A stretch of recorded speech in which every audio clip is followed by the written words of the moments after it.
Señor, gracias por tu palabra. Señor, si venimos el día de hoy es porque queremos conocer tu voluntad, queremos escucharte, queremos ser transformados. Y también, Señor, pedimos de una manera muy encarecida, Señor, que los que escuchemos el día de hoy, Señor, y salgamos por esa puerta, Señor, podamos salir, Señor, llevándonos algo a casa, Señor. Que tú transformes nuestro corazón, que transformes nuestra mente mientras estamos estudiando esto contigo, Señor. Que pongas en nuestro corazón el querer como el hacer, que nos lleves hacia ti, Señor, una vez más. Y te lo pedimos en el nombre de Jesús. Amén. Leamos en el capítulo 16 de Lucas. Dijo también a sus discípulos, había un hombre rico que tenía un mayordomo y éste fue acusado ante él como disipador de sus bienes. Esta palabra disipador es la palabra malgastar, la misma que vimos en el hijo pródigo la vez pasada. Dice, entonces le llamó y le dijo, ¿qué es esto que oigo acerca de ti? Da cuenta de tu mayordomía porque ya no podrás más ser mayordomo.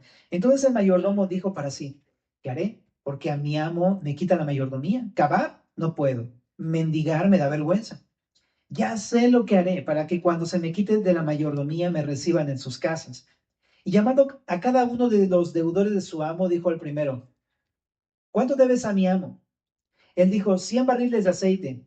Y le dijo, toma tu cuenta, siéntate pronto y escribe 50. Después dijo a otro, ¿y tú cuánto debes? Y él le dijo, 100 medidas de trigo. Y le dijo, toma tu cuenta y escribe 80. Y alabó el amo al mayordomo malo por haber hecho sagazmente, porque los hijos de este siglo son más sagaces en el trato con sus semejantes que los hijos de luz. Y yo os digo, ganad amigos por medio de las riquezas injustas, para que cuando éstas falten os reciban en las moradas eternas. Bueno, para comenzar, esta sección habla acerca de la sagacidad del discípulo y comienza diciendo de nosotros somos administradores del Señor, realmente, nos ha dado recursos a nosotros, pero estamos llamados a ser fieles administradores, a ser mayordomos fieles. Y esto solamente lo comento porque ya lo vimos en Lucas 12, ¿te acuerdas? Leímos esta sección en el verso 42, donde Jesús decía, ¿quién es el mayordomo fiel y prudente al cual su señor pondrá sobre su casa para que a tiempo les dé su ración? Bienaventurado aquel siervo al cual cuando su señor venga le haya haciendo así, ¿te acuerdas? Y vimos cómo es importante hacernos responsables de aquello que Dios pone en nuestras manos. Entonces, es importante entenderlo y repasarlo. Necesitamos abrazar la idea de ser buenos administradores de Dios, ser fieles en lo que Dios nos ha encomendado. ¿Por qué? Porque un día entregaremos cuentas, así como el mayordomo que está siendo llamado a cuentas en este momento. Ajá. Entonces, en primera instancia es eso.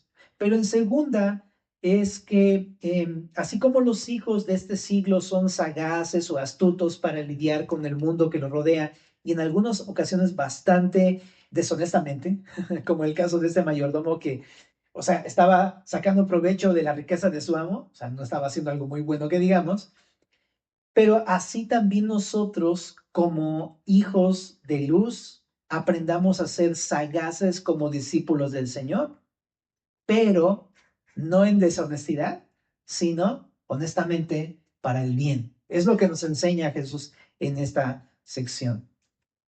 Y es que realmente pasa eso, que muchas veces vemos a personas que no son cristianas, pero que se las ingenian de maneras más astutas, ¿verdad? Para lidiar con los asuntos del mundo, ¿no?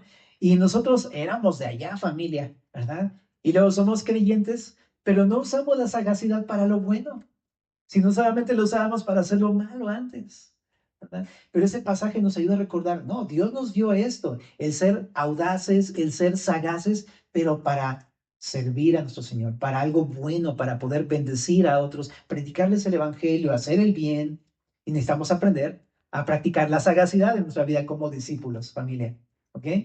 Ahora, también, mucho más, si hemos sido como el hijo pródigo que malgastó todos sus bienes, ¿verdad? O como el mayordomo disipador de ese capítulo que también malgastó todo lo que era de su patrón. Y necesitamos nosotros ser sagaces para usar lo que se nos da cuando todavía tenemos el tiempo de hacerlo, cuando todavía tenemos recursos el día de hoy para poder servir al Señor. Es decir, si nos hemos portado mal, si hemos gastado todo lo que nos ha dado Dios, ¿no? Si hemos echado a perder nuestra vida, si hemos malgastado todo lo que tenemos, ¿verdad? En cosas que no están bien, con mucha más razón deberíamos ser sagaces ahora para ocupar lo poco que tenemos para servir al Señor, para ocupar nuestro tiempo y recursos, nuestra devoción al Señor, ¿ok? Bueno, ahora una forma es usando el recurso económico, porque es algo que en este capítulo se ve. Pero no es la única manera, no es lo único que podemos usar sagazmente. Pero en este caso, el recurso económico que Dios ha puesto en nuestras manos, que a fin de cuentas ni siquiera es nuestro, es algo que Dios nos ha dado, lo podemos usar para beneficiar a otros y hacer amigos para el reino de Dios, ¿verdad? De esta forma, cuando estos recursos acaben aquí en la tierra, estos amigos nos recibirán en sus casas en los cielos. Es lo que está diciendo Jesús. Es decir, cuando los recursos económicos se usan para servir al Señor, para ayudar a las personas, aunque en esta tierra podría parecer una pérdida, entre comillas, realmente es una inversión para la eternidad. Seremos recibidos con una cordial bienvenida en el cielo. Eso es lo que enseña Jesús. Ahora, el pastor David Guzik en esta sección nos pone un comentario que me pareció muy interesante. Dice, las riquezas prometen mucho, pero no hacen nada. Levantan la esperanza y la confianza, pero engañan a ambas, al hacer que un hombre dependa de ellas para la felicidad. Le roban la salvación de Dios y la gloria eterna. ¿Y por qué lo comento? Porque aquí en este pasaje Jesús llama a estos recursos, los llama ganancias injustas, riquezas injustas, en el sentido en que son cosas en las que no te puedes apoyar porque te van a fallar. Son cosas en las que no puedes depender porque en algún momento te va a fallar. Es como una silla que tiene una pata ahí medio rota. En algún momento las riquezas te van a fallar, como cualquier ídolo, ¿verdad? Pero en ese sentido, lo que estoy diciendo, bueno, aunque es algo que no es eterno, es algo que no te puedes apoyar en ello, es algo que no puedes confiar tu vida en eso, sin embargo sí lo puedes usar para servir al Señor. No es algo para apoyarse, es algo para servir. Entonces, en ese sentido habla de riquezas injustas, no es algo en lo que puedes apoyarte. Ahora, una aclaración más de este asunto. Entonces, simplemente que Jesús no está aprobando la conducta del mayordomo, no está diciendo que está mal hacer tranzas, ¿no? Y se hagas para transarte a alguien. Lo que está diciendo es que es muy sagaz en lo que hizo. Entonces no está diciendo que está bien hacer lo malo, ¿ok? Abusar de personas o engañar a personas, no, no está bien eso, por supuesto, ¿no? Y si alguien lo hace, pues ahora sí que hay alguien que nos ve y ese es Dios y nosotros no podemos pasarnos de listos con el Señor porque Él ve todas las cosas. Si intentáramos usar nuestra sagacidad para tratar de aprovecharnos del Señor, no, ahora sí que vamos a caer en nuestro propio hoyo. Dice el Salmo 9:15, se hundieron las naciones en el hoyo que hicieron, en la red que escondieron fue tomado su pie. Nadie puede engañar al Señor, nadie puede pasarse de listo con el Señor. Es que no podemos esperar hacer algo así sagazmente para lo malo, esperar una bendición. Bueno, pero entonces, ¿de qué nos habla este pasaje? Tenemos que ser sagaces, familia, audaces, ¿no? Para poder hacer lo bueno, para ocupar incluso nuestros recursos para servir al Señor. Mientras podamos y mientras tengamos el tiempo de hacerlo, va a haber un tiempo en el que ya no vamos a poder hacerlo. Esta vida es corta, ¿no? Y mientras podamos, podemos usar esto para servir al Señor. ¿De qué manera audaz podrías hacerlo? Tus recursos, tu tiempo, tu servicio. ¿De qué manera podrías hacerlo? Ocupar tus recursos para predicar el Evangelio, para que más personas escuchen acerca del amor de Jesús. Piénsalo. Bien. La siguiente sección, en el verso número 10, dice, el que es fiel en lo muy poco, también en lo más es fiel, y el que en lo muy poco es injusto, también en lo más es injusto. Pues si en las riquezas injustas no fuisteis fieles, ¿quién os confiará lo verdadero? Y si en lo ajeno no fuisteis fieles, ¿quién os dará lo que es vuestro? Aquí habla de la fidelidad o responsabilidad del discípulo. En el contexto, la frase lo poco se refiere a los recursos que Dios nos ha dado. Me gusta que lo diga así, porque el mundo el día de hoy ve el recurso económico como lo mucho, pero en el reino de Dios está todo al revés, ¿verdad? Y dice, no, no, no, realmente eso es el asfalto en el cielo, el oro es el asfalto en el cielo, amigo. Lo que consideramos aquí lo más valioso ya no tiene tanto valor, realmente, realmente no tiene ningún valor. El Señor tiene otra escala de valores, ¿verdad? Y lo que él se refiere aquí como recursos lo refiere como lo poco. Y está diciendo que si como discípulos somos responsables en lo que el Señor ha puesto en nuestras manos, el poco recurso que ha puesto en nuestras manos, que no es realmente tan valioso, el Señor pondrá en nuestras manos mayores responsabilidades. A mayor fidelidad, mayores responsabilidades y privilegios. Y eso me deja entender algo. Dios quiere usarte, pero no solamente en asuntos económicos, que eso es lo poco. Él quiere usarte en sus asuntos, pero Él está probando nuestro corazón mediante algo que es tangible y que no es de mucho valor, que es lo económico. Y nos da ciertas cosas en nuestras manos para que nosotros podamos aprender a ser responsables. Pero lo que dice es, la enseñanza es esta. Si tú aprendes a ser responsable en las cosas que Dios te ha dado, puedes esperar que Dios te dé mayores privilegios y responsabilidades, pero no en lo económico, sino en sus asuntos, en lo realmente valioso, en lo realmente importante, ¿verdad? Entonces, ¿cuántos de aquí quisieran servir al Señor más y hacer más cosas para el reino de Dios y colaborar de mejores formas? Pero al mismo tiempo descuidamos nuestro trabajo, descuidamos las cosas que Dios ha puesto en nuestras manos porque decimos, no, yo quiero ser pastor, yo quiero enseñar, yo quiero dirigir, pero ni siquiera podemos dirigir ni nuestra vida. Ni siquiera podemos administrar bien lo que tenemos en nuestras manos. Y qué loco, aquí Jesús dice, no, pues por eso te lo puse. Entonces, qué importante y qué oportunidad. ¿Quieres servir al Señor? ¿Quieres que el Señor te encomiende cosas importantes, responsabilidades importantes en su reino? Comienza por hacerte cargo y administrar bien lo que tienes. Qué increíble es esta enseñanza, ¿verdad? Y si el Señor ve que eres responsable, Él te va a dar mayores responsabilidades. Ujú. Si no somos responsables con las riquezas injustas, es decir, con el recurso que es temporal, que no es tan importante como el dinero, que es algo que no te puedes apoyar en ello, pero si no somos responsables en esas cosas, entonces, ¿cómo puede Dios confiarnos las verdaderas riquezas celestiales? Eso es lo que preguntamos. Tiene toda la razón, ¿estás de acuerdo? Ahora también aquí dice, si no somos responsables con las cosas de otras personas, ¿cómo vamos a ser responsables de nuestras propias cosas? En el verso número 12. Cuando yo leí esto dije, eh, no lo dijo al revés, o sea, porque yo en mi lógica humana diría, no, no, no, en las cosas que son mías, ahí sí tengo cuidado y responsabilidad, pero en las que no, pues no, la verdad no me importa, ¿no? Así es como piensa el mundo, pero Jesús no piensa así. Y para explicarlo, déjame darte un ejemplo. ¿Has escuchado estas historias en donde el papá que es rico manda a su hijo a ser empleado de alguien más? Ajá. ¿Para qué lo manda? Para que aprenda a ser responsable. De otra forma, cuando se le entregue lo suyo, lo va a perder.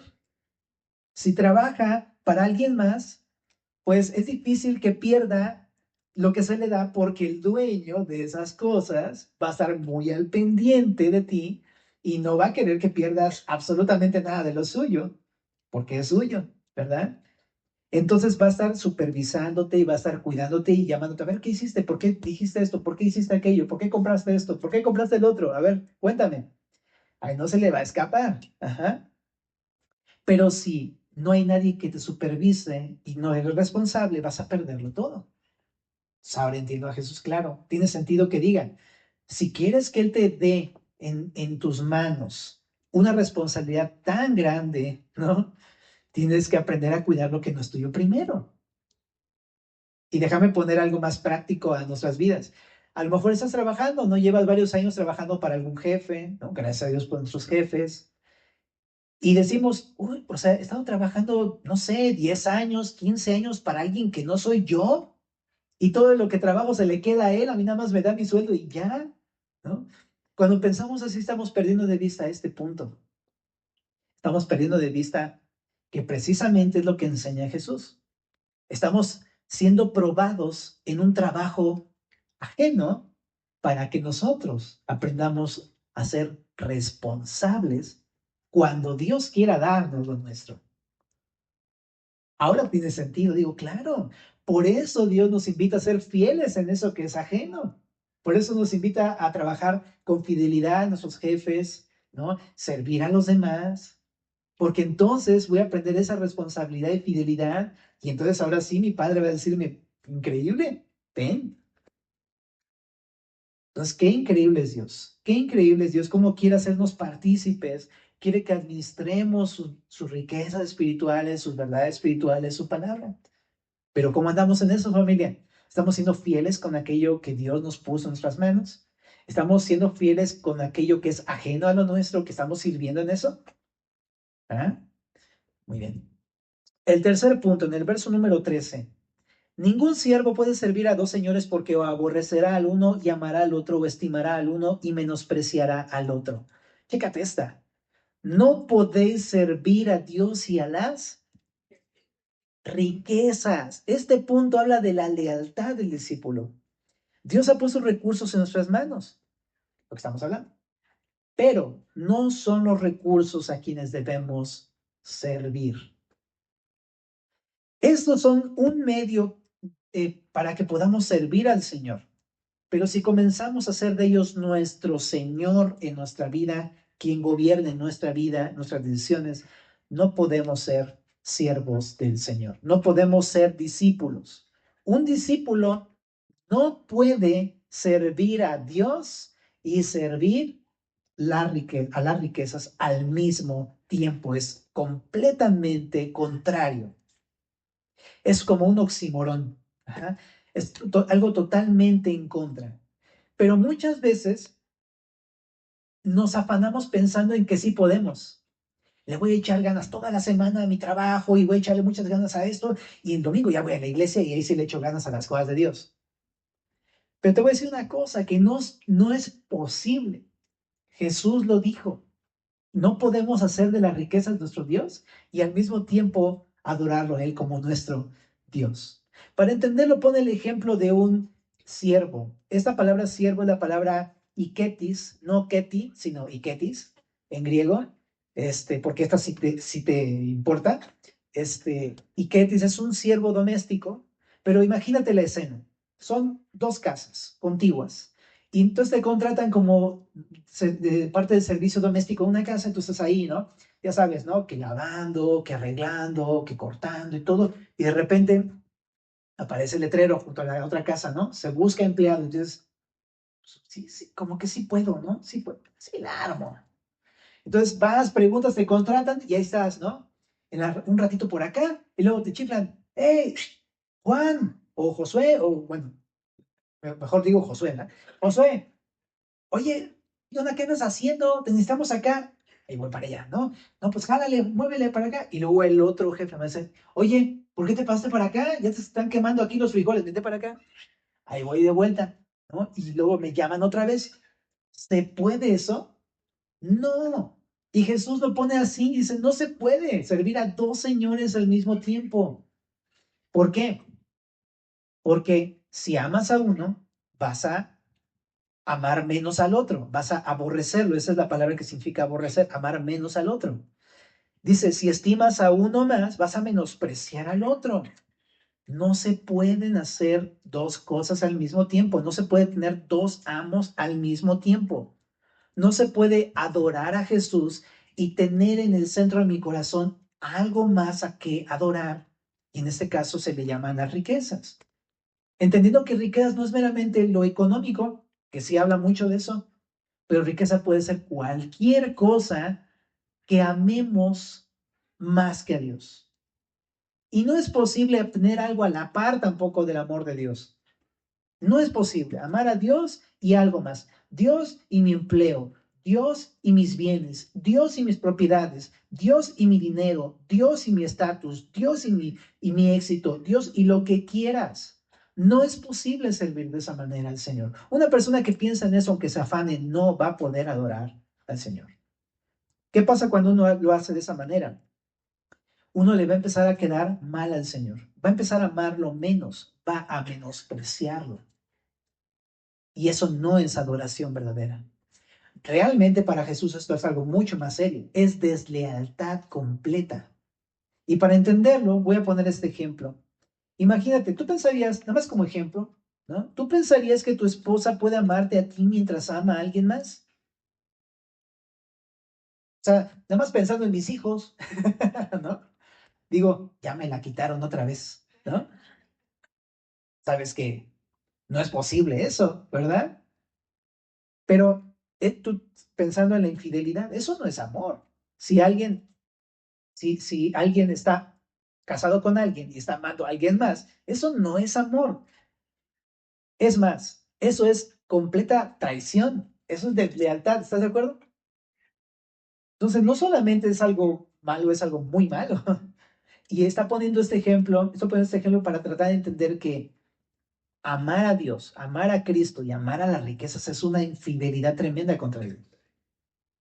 Es algo completamente desleal, es algo vil, es algo bajo. Pero a veces no pensamos eso. Pensamos, ay, ¿qué tiene? O sea, sí, el domingo voy, ¿no? En la mañana sirvo mi Biblia, pero durante todo el resto del día y durante mi semana se trata de mí, de mis cosas, familia. Entonces tenemos que entender esto, ¿no? Para el Señor es importante la lealtad. De hecho, un discípulo significa completa lealtad a Cristo. Tenerlo a Él en el centro de nuestro corazón como lo más importante y nada más en ese lugar. Solamente a Él. Y a Él darle nuestro completo amor, nuestra estima, nuestro servicio. Solamente a Él. Lo más valioso es de Dios. Obviamente esto implica que yo no voy a vivir como Señor. Porque si se trata de tenerlo a Él como Señor, yo voy a ocupar el lugar de siervo. ¿Mm? Pero si por el contrario vivo como Señor, adorando mis riquezas, entonces no seré siervo de Cristo. Entonces, así están las cosas, familia. El discípulo está llamado a ser leal completamente a Cristo. Entonces, pensando en el dinero, decídete. ¿Ya? Si es al dinero, pues dale. Pero si es a Cristo, entrégale todo tu corazón a Cristo. Ahora, aquí también en el verso número 14, perdón, en el 13.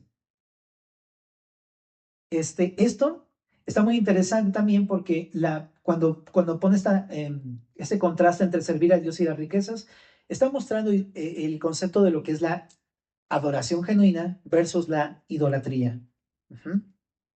Adorar a algo que no es Dios es idolatría. Amar a algo que no es Dios, más que cualquier cosa, es un ídolo. Y aquí lo pone de una manera muy clara. En aquel tiempo había un ídolo del dinero, este, un ídolo de las riquezas. Y entonces lo que está diciendo Jesús, no puedes amar a Dios mientras amas al mismo tiempo el ídolo de las riquezas. Pero de la misma manera, no podemos poner las riquezas en un lugar que le corresponde solamente al Señor. Bueno, regresando aquí al texto, mi familia.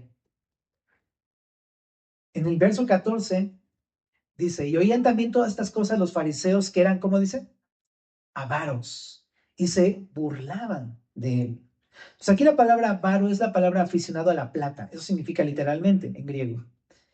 Y la respuesta de los fariseos era terrible. Estaban burlando de Jesús. Ahora Jesús les va a contestar, dice, vosotros sois los que os justificáis a vosotros mismos delante de los hombres, mas Dios conoce vuestros corazones. Porque lo que los hombres tienen por sublime delante de Dios es abominación. Y la ley y los profetas eran hasta Juan. Desde entonces el reino de Dios es anunciado y todos se esfuerzan por entrar a él, pero más fácil es que pasen el cielo y la tierra, que se frustre una tilde de la ley. ¿Qué está diciendo acá? Esta parte habla de la escala de valores de Dios. Los hombres no tienen la misma escala de valores de Dios. Este mundo no tiene la misma escala de valores que Dios. Por eso generalmente se burlan de las cosas de Dios, porque para ellos no tienen ningún valor. Y es lo que pasa con esos fariseos. Los hombres valoran lo que ven. Los hombres hacemos eso, ¿no? Es decir, el ser humano. Pero Dios ve el corazón. ¿Recuerdas cuando Dios mandó a Samuel ungir al nuevo rey en lugar de Saúl, a David? Le dijo las siguientes palabras en primero de Samuel.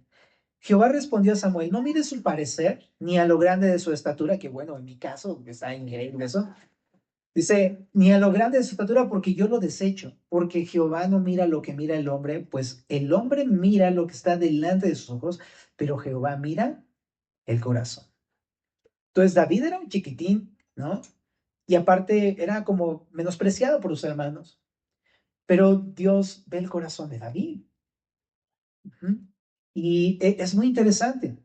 Ahora, aquí tenemos estos fariseos que delante de los demás eran sublimes, ¿no? A la vista del pueblo eran personas de renombre, importantes, y Jesús no los veía así, porque él veía lo que había en su corazón. ¿Y qué había en su corazón? ¿Adoración? ¿Amor por Dios? No, había amor por la plata, amor por sus riquezas, por sus cosas, por sus bienes. Eso es lo que había en sus corazones. Entonces, está súper interesante porque realmente no, Dios no era su Señor. Ellos enseñaban la palabra de Dios. Ellos adoraban en el templo, pero realmente no eran adoradores de Dios. Dios no era su Dios. Dios no era su Señor. El dinero y las riquezas eran su Señor. Qué interesante está esto. Ahora, Dios ve nuestros corazones y Él sabe si lo amamos realmente a Él en el corazón o existe alguna cosa a la cual amamos en su lugar. Él lo conoce.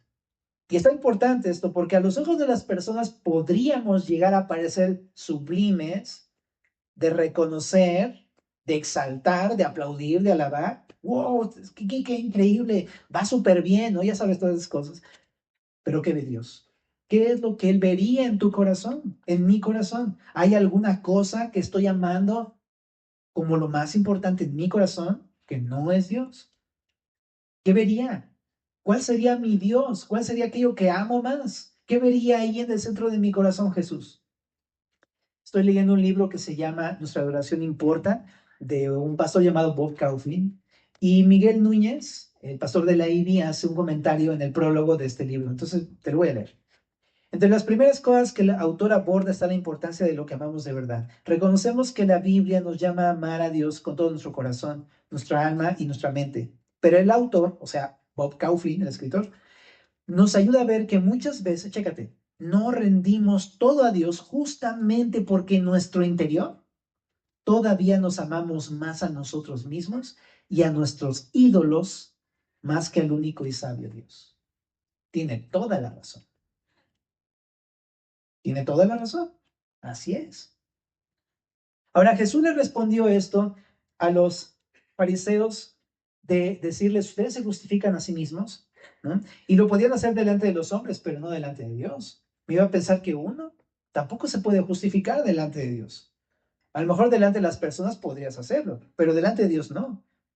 No podemos justificarnos delante del Señor porque Él ve el corazón. Hebreos 4:13 dice, no hay cosa creada que no sea manifiesta en su presencia. Antes bien, todas las cosas están desnudas y abiertas ante los ojos de aquel a quien tenemos que dar cuenta. Nadie puede justificarse delante de Dios si hay algo ahí adentro que no es Él. En el verso número 16 y 17 también habla de los profetas, la ley, ¿verdad? Y eso se refiere a que la escala de valores de estos fariseos era su propia medida. Tenían su propia forma de evaluarse a sí mismos, su propia regla. Por eso se justifican a sí mismos. Pero Jesús les recuerda que la regla con la que tienen que medirse es la palabra de Dios. Y a veces pasa con nosotros que pensamos que podemos justificarnos de acuerdo a nuestros propios estándares, ¿no? No, pero es que yo sí hice esto, yo hago aquello, ¿no? Sí, sí fallo en esto, pero mira, ¿no? Sí, sí es cierto, sí, sí quiero las riquezas un poquitín, ¿no? Pero mira, también estoy haciendo eso, también ayudo al pobre y ta, ta, ta, ta. Nos justificamos. Pero, ¿sabes?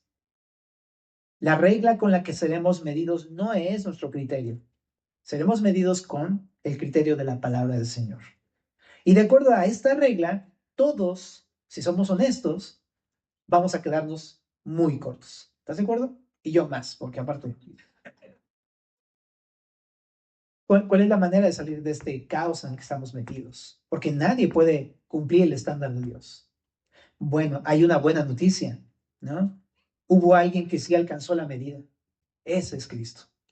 Jesús fue el varón perfecto. En él nunca hubo pecado. Él cumplió todas las demandas de Dios, el estándar de Dios. Y por fe en él somos justificados delante de Dios. Me encanta porque ni siquiera es como que tú te justifiques con Dios. Si tú crees en Cristo, Él te justifica a ti. A lo mejor tú puedes decir, yo la verdad es que me quedo súper chaparro en cuanto a la ley de Dios. No, no, no puedo. Jamás lo haré. Estás en lo correcto, pero Jesús va a decir, crees en mí, justificado. Como si lo hubieras hecho, como si lo hubieras alcanzado por la fe. Ahora, en Cristo podemos entonces entrar al reino de Dios porque en Cristo cumplimos la medida, no porque seamos buenas personas. Todos hemos tenido riquezas, todos hemos confiado en algo, en algún ídolo, todos. Pero en Cristo somos justificados por pura gracia. Entonces creo que aquí está el inicio de qué es lo que tengo que hacer si estoy en esto. Creer en Jesús, confiar en Jesús, entregarle tu vida para que Dios te justifique todo eso. Bueno, ahora hay algo que me llama la atención en el verso 18. Dice, todo el que repudia a su mujer y se casa con otra adultera, y el que se casa con la repudiada del marido adultera. Y tú dices, ¿qué tiene que ver el adulterio con el asunto de las riquezas y la avaricia? Todo tiene que ver completamente, porque la avaricia es el deseo de tener más. Y nos deja ver que no solamente esos fariseos querían más plata, sino más de todo, más placer. Dicho de otra forma, una riqueza también puede ser el placer. Pero una riqueza puede ser, te decía ahorita, cualquier cosa que amemos. Y queremos más y más y más de eso. Más poder, más dinero, más control y demás cosas, ¿verdad? Entonces, en eso se parece, porque es prácticamente avaricia también. Ahora también, al igual que la avaricia, el adulterio también sucede en el corazón. A los ojos de las personas, algunos fariseos quizás se habían divorciado legalmente, ¿no? Hecho las cosas legalmente correctas y se habían vuelto a casar correctamente y todo parecía que lo habían hecho bien. Sin embargo, Jesús conoce sus corazones y sabe si lo hicieron por causas bíblicas o no, si lo que hicieron fue justificable ante Dios o no, si lo hicieron con malas motivaciones o no. Eso lo ve Jesús. Pero el punto es el mismo. Dios ve el corazón. Entonces, en eso se parece, por eso lo toca aquí. Ahora, podemos ser sublimes ante los hombres, pero llenos de inmundicia en nuestros corazones. Es lo que está diciendo Jesús. Podríamos aparentar algo, pero en nuestro corazón estamos sucios, llenos de inmundicia, llenos de perversión, llenos de adulterio. A los ojos de las personas podemos ser humildes siervos del Señor, pero a los ojos del Señor somos unos verdaderos amantes de los ídolos y de las riquezas. Continuamos en el verso 19. Había un hombre rico que se vestía de púrpura, de lino fino, y hacía cada día banquete con esplendidez. Había también un mendigo llamado Lázaro que estaba echado a la puerta de aquel lleno de llagas, y ansiaba saciarse de las migajas que caían de la mesa del rico, y aun los perros venían y lamían las llagas. Bueno, la imagen aquí es que Jesús va a contar una historia. No se sabe si es una parábola, no se sabe si es una historia real, no se sabe exactamente, ¿no?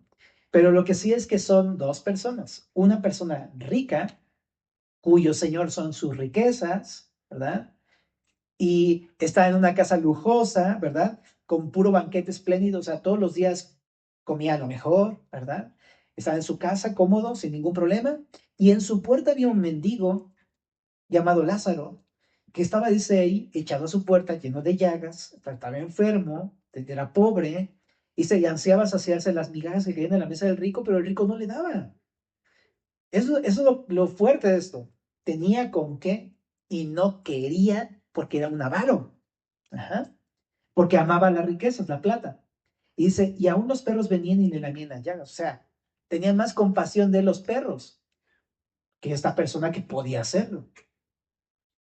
Verso 22. Aconteció que murió el mendigo y fue llevado por los ángeles al seno de Abraham, y murió también el rico y fue sepultado. Y en el Hades alzó sus ojos estando en tormentos y vio de lejos a Abraham y a Lázaro en su seno. Aquí entendemos que este mendigo se llamaba, pero el rico no lo sabía porque ni le importaba. Pero Dios sí sabía quién era, se llamaba Lázaro. Ahora dice aquí, entonces él, dando voces, dijo, Padre Abraham, ten misericordia de mí y envía a Lázaro para que moje la punta de su dedo en agua y refresque mi lengua, porque estoy atormentado en esta llama. Pero Abraham le dijo, hijo, acuérdate que recibiste tus bienes en tu vida y Lázaro también males, pero ahora este es consolado aquí y tú atormentado. Además de todo esto, una gran cima está puesta entre nosotros y vosotros, de manera que los que quisieran pasar de aquí a vosotros no pueden, ni de allá pasar acá. Entonces le dijo, te ruego pues, padre, que le envíes a la casa de mi padre, porque tengo 5 hermanos, para que les testifique, a fin de que no vengan ellos también a este lugar de tormento. Y Abraham le dijo, a Moisés y a los profetas tienen, óiganlos.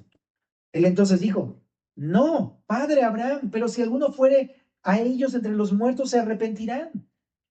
Mas Abraham le dijo, si no oyen a Moisés y los profetas, tampoco se persuadirán, aunque alguno se levantare de los muertos.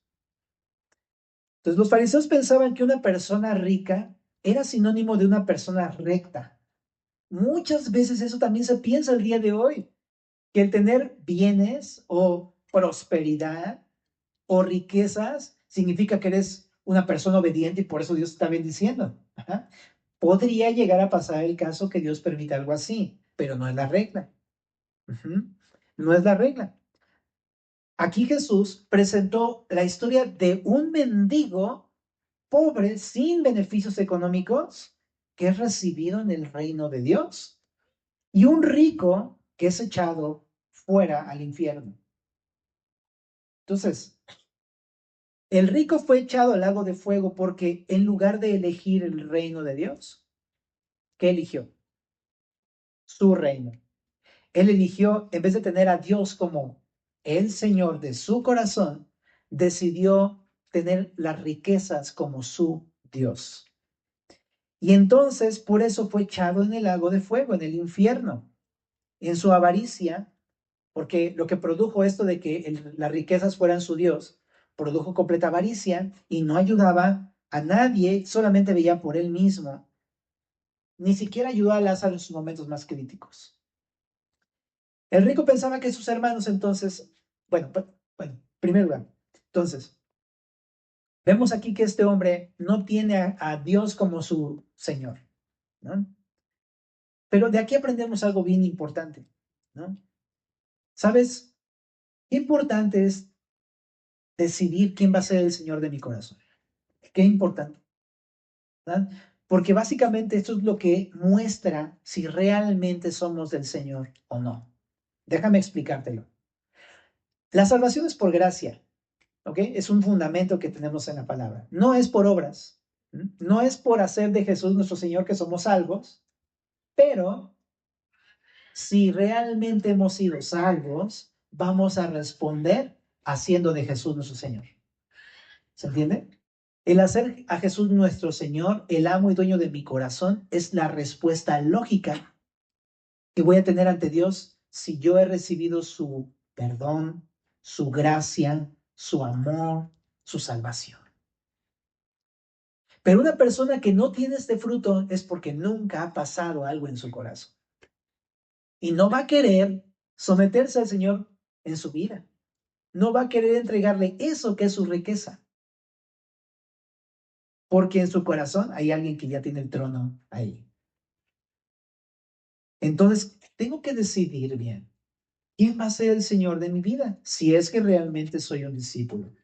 Y si realmente yo no quiero obedecer a Cristo y no estoy de acuerdo con su palabra y no estoy dispuesto a renunciar a esas riquezas, debería yo preguntarme si realmente creo en Jesús. Romanos 10, 9 y 10 dice, cerca de ti está la palabra, en tu corazón, que si confesares con tu boca que Jesús es el Señor y creyeres que Dios le levantó de los muertos, serás salvo, porque con el corazón se cree para justicia, pero con la boca se confiesa para salvación. Lo primero que tienes que hacer en tu caso es, tienes que entregarle tu corazón a Cristo, creer en Jesús y reconocer que Él es el Señor en primer lugar, ¿verdad? Creer, recibir su amor. Él murió por tus pecados en la cruz, recibir eso a pesar de lo que eres, a pesar de lo que has hecho, de tu culpa delante de Dios, que no has podido cumplir el estándar de Dios, que estás corto, ¿sabes? Todo empieza por acá, recibir su perdón y su gracia y su amor. Pero familia, si lo has hecho, entonces estamos llamados a responderle, porque esa es la muestra de que somos suyos realmente. Santiago nos invita en su epístola a tener una fe, pero no una fe muerta, sin fruto, sino una fe viva. Y una fe viva responde en rendición al Señor. Quita todo ídolo de tu vida. Si eres creyente y estás regresando a esas cosas, o batallas seguido con regresar a los ídolos, de poner tu confianza en otra cosa, tus riquezas en otra cosa, familia, sale ahí. Juan también decía, eh, desecha los ídolos. Hijitos, o sea, desháganse de los ídolos. Entonces, estamos llamados a eso, porque esa es nuestra respuesta lógica. ¿Y qué tenemos que poner en ese lugar? Cristo, a Dios, su palabra, a Él. Bien, ahora por otro lado también, el dinero no es necesariamente un sinónimo de bendición divina. A veces podría ser el fruto de mi avaricia. Tenemos dinero, pero no porque Dios nos haya bendecido, pues, sino porque yo soy un avaro que no comparte nada con nadie y todo lo quiero para mí mismo. Entonces, no necesariamente el tener dinero significa que soy un hombre rendido a Cristo, piadoso, no necesariamente. Si vivo para tener más y más para mí mismo y no veo por los demás, esto habla de total avaricia. ¿Mm? Entonces, ¿qué dicen tus recursos acerca de tu fe? ¿Qué dicen tus recursos? ¿Amas más el dinero? ¿Amas más las riquezas? ¿Qué amas más? ¿Qué dice tu vida? ¿Tienes algún ídolo al cual amas más que a Dios? Eso nos muestra algo de nuestro corazón. Ahora, la condenación, que es el último tema que todos nos quedamos pensando. ¿Cómo está esto? La condenación no es por tener riquezas. El tener como tal dinero no es pecado. El problema de este hombre fue que él hizo de la riqueza su señor. ¿Verdad? Esa fue la condenación. Y no permitió que Cristo reinara en su vida. Ese es el problema. Si tú no permites que Cristo reine en tu vida, significa que no has creído en Jesús y entonces vas rumbo a la condenación. De hecho, Jesús dice, no, el que no cree en mí ya ha sido condenado, porque no ha creído en el unigénito Hijo de Dios. Es momento de ir al principio y creer en Cristo. Ese es el punto, familia. Entonces, cerramos nuestros ojos y le damos gracias a Dios. Señor, te damos gracias por tu palabra. Gracias por lo que nos estás hablando en esta tarde. Como siempre, te pedimos que seas tú el que examine nuestros corazones, que tú seas el que nos muestre qué hay ahí adentro. Límpianos. Pero también anímanos a tomar pasos firmes como discípulos, Señor. Deshacernos de lo que tú abominas, pero ponerte a ti en el primer lugar siempre, Señor. Si no hemos dado este paso, Señor, ayúdanos a tomar esta decisión el día de hoy de hacerte nuestro Señor y de responderte, Señor. Pero si también alguno de aquí entre nosotros, Señor, a lo mejor identifica que no te ha entregado su corazón y su confianza nunca, te pedimos que tú toques en esta tarde su corazón y que pueda ver que tú quieres reinar en su corazón, que tú quieres reinar en su vida y ya no quieres que algo más reine en su corazón. Dales libertad. Señor, trae libertad a ese corazón, trae libertad a esa vida, Señor. Hazle ver lo vacío que es eso en lo que está confiando, Señor. Y también, Señor, te suplicamos para que tú te reveles a esa persona o a esas personas. Y te suplicamos también, Señor, que puedan tomar una decisión de conocerte, de confiar en ti, que tú eres bueno, un Dios bueno, amoroso, que tú eres un Dios que perdona nuestros pecados, que tú vienes a limpiar al pecador, que tú vienes a perdonar al pecador y que puedan acercarse a ti con confianza, Señor. Te lo pedimos en el nombre de Jesús.